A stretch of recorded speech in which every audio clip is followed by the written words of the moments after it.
Managing access by role instead of person isn't just simple. It's secure, scalable, and surprisingly effective. Welcome to Cybersecurity Dojo. My name's Dave, and today we're talking about role-based access control, or RBAC for short, one of the most practical and widely used ways to manage access in any system. Role-based access control, or RBAC, is a widely adopted model because of how clean and efficient it is. At its core, RBAC is all about assigning permissions to roles and not directly to users. Instead of giving Billy access to a database and Alice access to a server, you would create roles like database admin or system administrator and assign those permissions to the role. You would then simply add Billy and Alice to the appropriate roles to get the required permissions. The idea here is simple. Users get access based on their job function and not who they are individually. This makes access management a lot easier to scale, especially as teams grow or change. And if someone moves to a different department, you just change their role. No need to manually edit dozens of permissions. This makes it easier to assign the correct permissions and enforce the principle of least privilege. And if someone leaves the company, you just deactivate their account and their role-based permissions automatically go away. Role-based access control isn't just a way to organize permissions. It's a fundamental part in securing your environment. Without RBAC, permissions are often assigned directly to users, which can get messy fast. It becomes difficult to track who has access to what, and it's easy to accidentally give someone too much access. RBAC solves this by assigning permissions to roles, and then assigning users to those roles. This simplifies oversight, improves auditability, and scales more effectively than managing individual permissions. It also aligns with the principle of least privilege, making sure that users only have access to what they need to do their job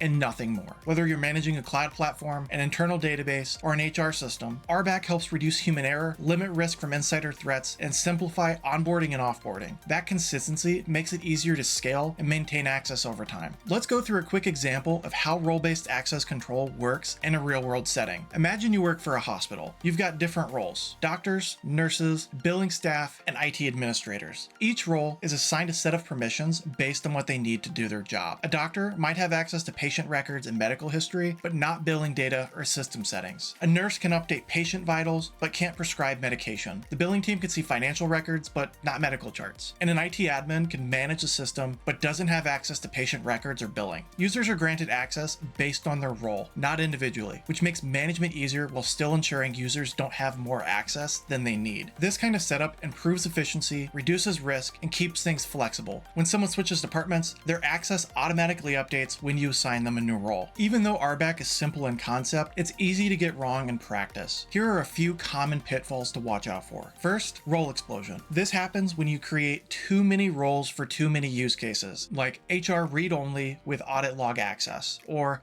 billing full access except refunds. When roles get too specific, they become hard to manage, defeating the original purpose of RBAC: simplicity. Next, we have misaligned permissions. Sometimes roles are given more access than they really need, either for convenience or by mistake. This violates the principle of least privilege and can increase the risk of data exposure or misuse. Next, stale roles. Over time, employees change departments or leave the company, but their roles aren't always updated or removed. This leaves old accounts with inappropriate access, which can become a serious security liability. Finally, we have lack of regular reviews. RBAC is only effective if it's maintained. Make sure you review role definitions and user assignments regularly to ensure everything still makes sense. Let's recap. Role-based access control, or RBAC, is a great way to manage access in a system by assigning permissions based on roles instead of individuals. We covered what RBAC is, why it matters, how it looks in practice, and some common pitfalls to avoid, like role explosion, stale roles, and misaligned permissions. When implemented correctly, RBAC simplifies access management, enforces the principle of least privilege, and it helps keep your systems secure and manageable. If you found this video helpful, please consider subscribing to the channel. Thank you so much for watching today's video, and I'll see you in the next one.